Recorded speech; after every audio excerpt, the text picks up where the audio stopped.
My name is Anne. At 26 years old, I got married 6 months ago to John, who is 30 and works as an office worker. The story I'm about to share began when John unilaterally decided to have his younger sister Molly move into our brand new house.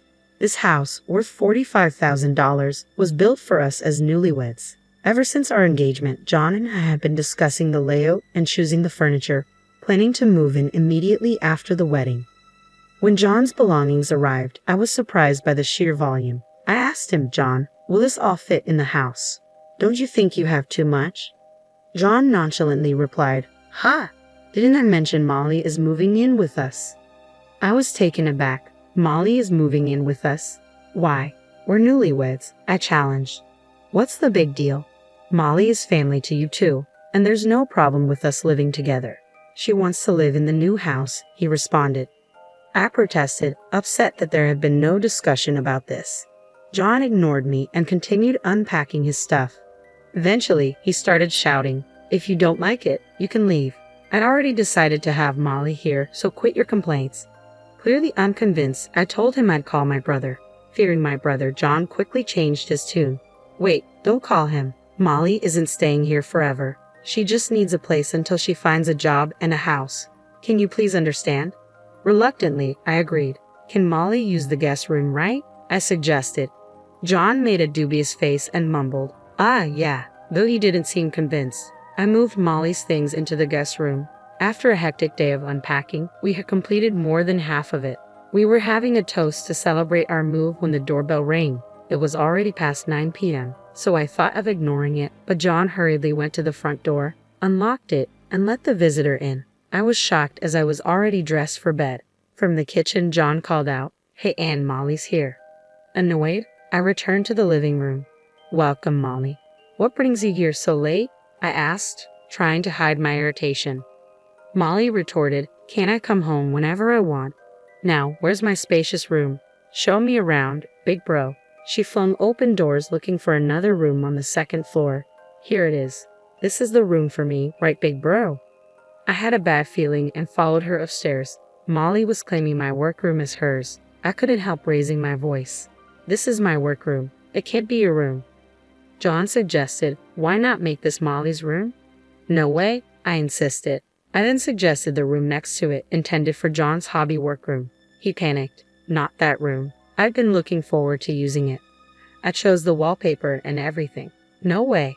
The only option left was the future children's room, currently being used as a guest room. Still unsatisfied, Molly snapped, "You're quite insolent, aren't you? Not listening to the head of the household. Quite cheeky for a freeloader who depends on him for meals?" I lost all energy to argue back, thinking, who's the real freeloader here? While heading back to the living room, I heard Molly asking, "Hey big bro, do we have anything to eat? I'm hungry." I ignored her and continued my solo celebration of our move. They seemed to be having an argument, but I didn't care until John came over and said, "You're always going against me and drinking all high and mighty." He took the wine bottle and gulped it down, then shouted, "If you can't listen to me, get out. I'm the head of the household. Don't underestimate me." He left with Molly. Despite the late hour, I decided to call my brother and tell him about Molly. He picked up the phone on the first ring, as if he was waiting for it. However, I could tell from his voice that he was angry. "Are you mad, bro? Were you sleeping?" "I'm sorry," I said. It turned out I called him in the middle of an argument with his wife. "What's up? Did the move go smoothly?" he asked, sounding frustrated. I couldn't help but ask, "Don't you have to talk to your wife? Is it okay to leave her like this?" John replied tiredly, "It's over for us." Worried, I suggested visiting him, but he said he'd rather be left alone for now. I began to tell him about Molly, how she had started living with us from the first day of our married life, and how she refused to use the guest room. I'd even mentioned that John and Molly had been calling me bratty and telling me to do as I was told. My brother was concerned, thinking I was being treated like a servant by my husband and Molly, but I laughed off his concerns. "I'm your sister, right? Me, a servant? If they can manage it, let them try," I retorted. He laughed and said, "Good point, but call me if anything happens." We then shifted the topic to the problems between my brother and his wife. What I heard left me flabbergasted. Apparently, his wife had been seeing men from a dating site and was having an affair. He found out because she accidentally sent him a message meant for her lover. John had been suspecting her infidelity for some time, and once he got confirmation, he took her phone away and sent her back to her parents. He was planning to visit her parents' home tomorrow for a discussion. We ended the call, agreeing that both of us were in terrible situations, and decided to catch up over the phone again soon. While tidying up the remaining boxes, I waited for my husband and Molly to come home. They returned late at night, cheerfully drunk. As I continued unpacking, they approached me. "Molly and I have thought of a great idea. Let's make our bedroom Molly's room. We can each sleep in our workrooms. What do you think? Good idea, right? Make sure to clear the room for Molly by tomorrow." I replied, "There's something I want to make clear." I asked them how much Molly would contribute towards groceries and household supplies each month and how long she planned to stay. My husband started to panic. "What? You want to get money from jobless Molly? I'll pay for my salary, so there's no problem, right?" Molly added, "How long will I stay?" "Until I'm satisfied. My mom's cooking is all old-fashioned and I don't like it. Plus, she's annoying at home, always nagging me to do laundry and cleaning. Here, I can do whatever I want without spending a dime. It's the best. If you don't like it, Anne, why don't you move out?" I snapped, "Then let's split the household expenses. I will work to cover my share. Feel free to use your salary for yourself and Molly." For some reason, they seemed pleased with this, even though I added, "You will need to take care of your own chores." It seemed like they weren't really listening, so I made sure to leave a written note about it. The next day, worried about my brother, I decided to visit his workplace. He is the president of a construction company, having taken over after our father passed away from an illness last year. When I arrived at his office, he was surprised to see me. "What's up?" he asked. "I'll listen to what you have to say first." I asked him for a favor. I explained what had happened the night before and asked if he could hire me at his company. He agreed, saying, "Our secretary is quitting due to her husband's relocation, so it's good timing." Then, I heard about his situation. I was so shocked that my heart almost stopped. My brother revealed that his wife was pregnant, but there was no doubt the child was not his. The text messages on her phone, which he had taken, showed conversations, photos, and videos with her lover. The messages indicated that the man was trying to escape responsibility after learning about the pregnancy. When I asked my brother if he was going to divorce his wife, he replied, "It'll be hard for the kids, but divorce is the only option." I suggested that he involve a lawyer and have a proper discussion. Then I went home. In my room, I couldn't stop thinking about the texts and pictures of my sister-in-law's affair that my brother had shown me. The sister-in-law I knew was a loving, family-oriented person, and I loved her for it. However, she had been betraying my brother. I felt as if I had lost a dear friend, and tears welled up in my eyes. Despite all that, Molly kept knocking on my door. "Hey, I'm hungry. Can you make something?" she hollered from the other side of the door. But the shock I felt was too much, and I didn't even have the energy to argue with her, so I left her alone. Then I got a call from my husband, who should have been at work. I didn't answer because I knew what he would want to talk about, and I didn't want to talk to anyone. Shortly after, I received a text message from my brother asking if I could accompany him to see a lawyer the next day. I sent an OK sticker in response. I must have fallen asleep because my husband's shouting woke me up. "You didn't even prepare food for Molly, and you're sleeping. What's that about?" he roared. Silently, I produced a pledge I had written and pointed to it for him to read. After reading it, my husband told Molly, "Let's let her sleep today. She seems to be off. We can scold her once she's feeling better tomorrow." "I'm not sick. I'm just tired of you guys," I mumbled before falling back asleep. The following morning, without waking my husband, I headed to my brother's house. My brother seemed exhausted, his eyes bloodshot from lack of sleep. I prepared and served breakfast for his children before taking them to kindergarten. In the car, the children said, "Mommy and Daddy had a fight, and Mommy left the house." Mommy was the bad one. She left us at home and went out. We cried because we were left alone, so Daddy got angry. The children thought maybe it was better not to have their mother around because she easily got angry. I told them, "I see. If you're lonely, call Auntie." "Okay," they responded cheerfully. "Yay, we might get lonely today." I couldn't tell for sure, but I got the impression that they didn't seem sad even though their mother wasn't there. After dropping the children off at kindergarten, I turned my attention back to helping my brother navigate his difficult situation. I headed to the law office with my brother.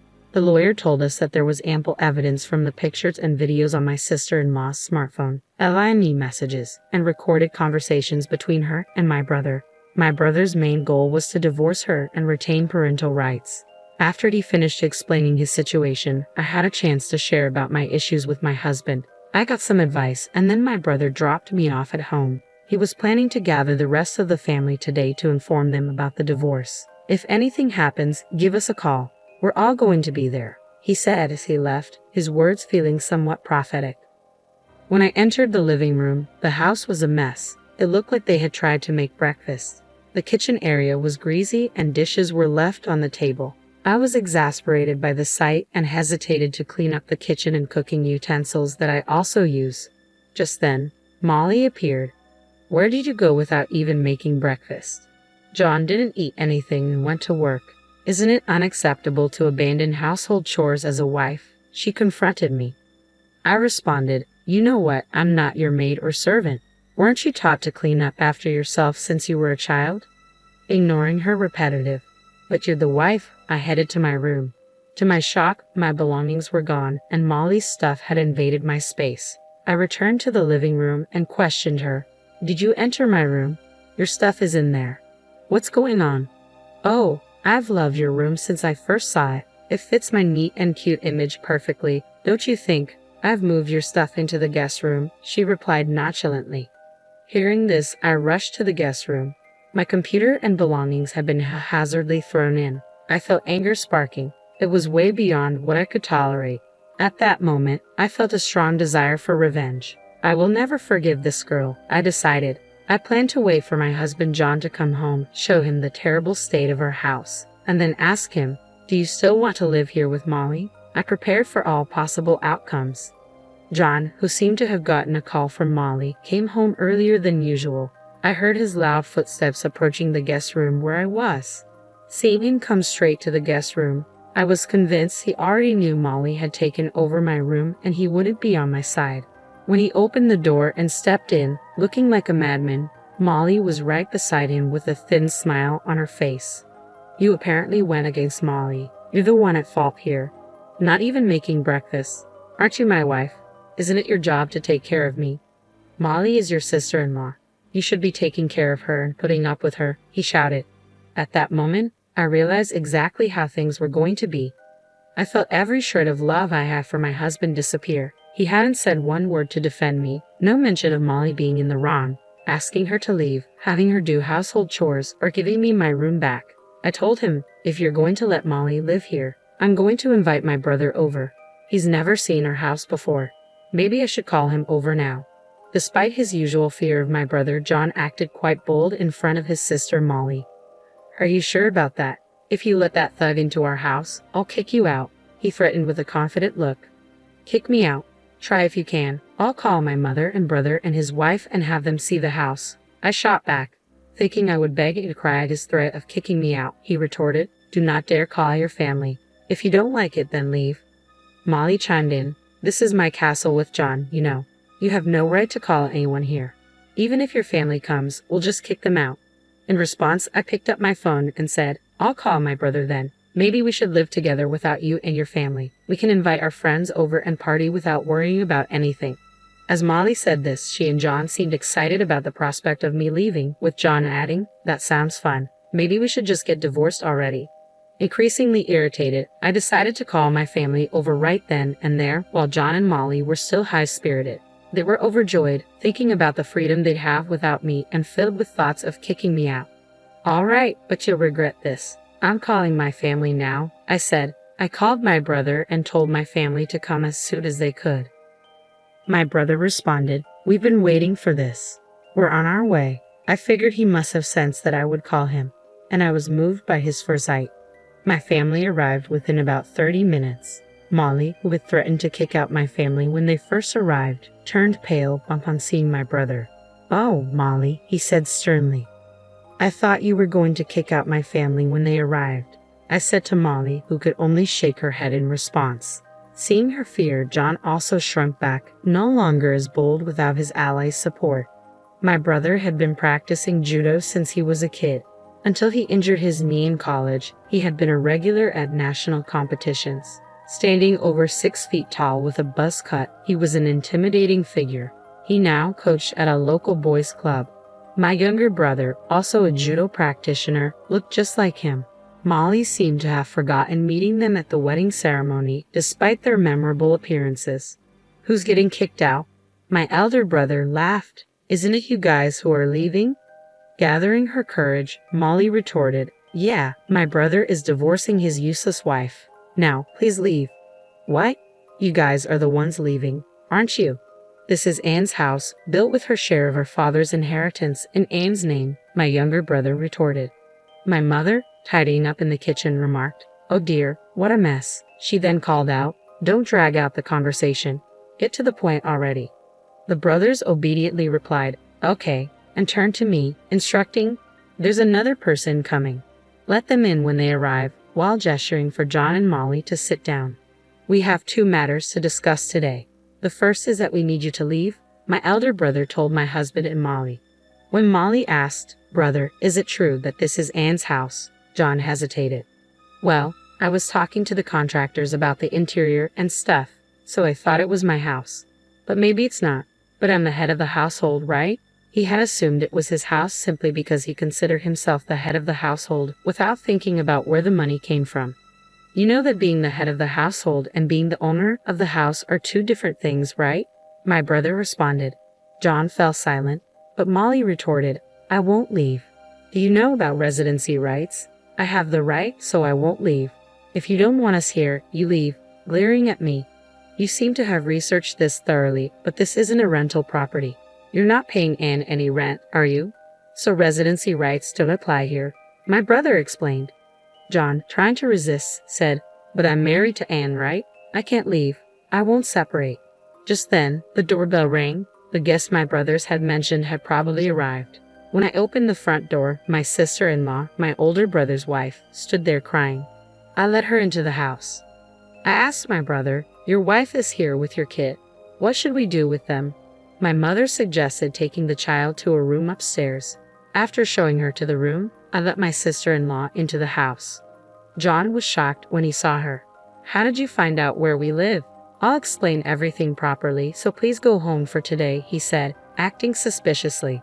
At this point, my elder brother intervened. Did you forget my wife's face? This is the second matter we need to discuss. Upon hearing this, the color drained from John's face. You mean she is? John stammered, realizing she was my brother's wife. He tried to make a run for it but seemed paralyzed. My wife is pregnant with your child. Did you guys do something to get pregnant? My brother threw down copies of evidence of the affair on the table. What's your next move? For me, it's divorce. Nothing less. Molly, scared of getting caught up in this mess, said, I'll pack my things and go back to my parents' house, and tried to escape upstairs. But my younger brother promptly told her, we've got a truck loaded with boxes. Start packing your things right now. He walked out to get the boxes. Molly asked, am I leaving today? But when she saw my brother glaring at her, she seemed to give in. My wife and John can sort this out first. Sign the divorce papers, my elder brother instructed, handing the papers and a pen to his wife. Seeing that custody was assigned to him instead of her, she hesitated. He said, that's what the kids want. Your opinion doesn't matter. She signed the divorce papers, tears streaming down her face. Next time, take care of the child in your belly. I won't ask you for child support. In return, don't ever show your face to my kids unless they want to see you. I won't stop them if they want to see you when they grow up.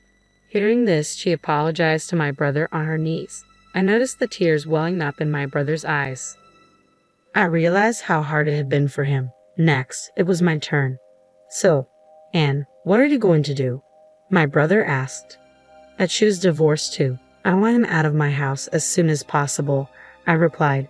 My husband dropped to his knees, apologizing profusely. I don't want a divorce. Please forgive me. Besides, it could be his child, not mine. But my brother cut him off. I'm good with 2 kids. I've had surgery to make sure I can't have any more. John went speechless. My brother handed me the blank divorce papers. If you want him out right away with Molly, have him sign these. I told my husband to sign, and he did, maybe giving up or wanting to escape this place with Molly. I then handed my husband 2 pledge documents prepared by my lawyer, one for John and one for Molly. They pledged to pay for the damage they caused to the house, roughly $30,000 in total, and to never enter my house again. John looked at my brother and me as if he wanted to complain. But when my brother glared at him, he reluctantly signed the pledge document. Shoulders slumped, he tried to go upstairs to pack his things, but my brother interrupted. "Oh, I got a marriage license for you guys when I got the divorce papers." He handed his wife the marriage license. She immediately signed it and said, "John, sign it quickly. You've messed up my life, so you have to take responsibility. I'm having this baby. You can't escape." With a crazed look, my husband signed it, crying and saying, "Just do whatever you want." Finally, my brother yelled, "Hey, you won't say anything unless I ask? Don't you have anything to say to me?"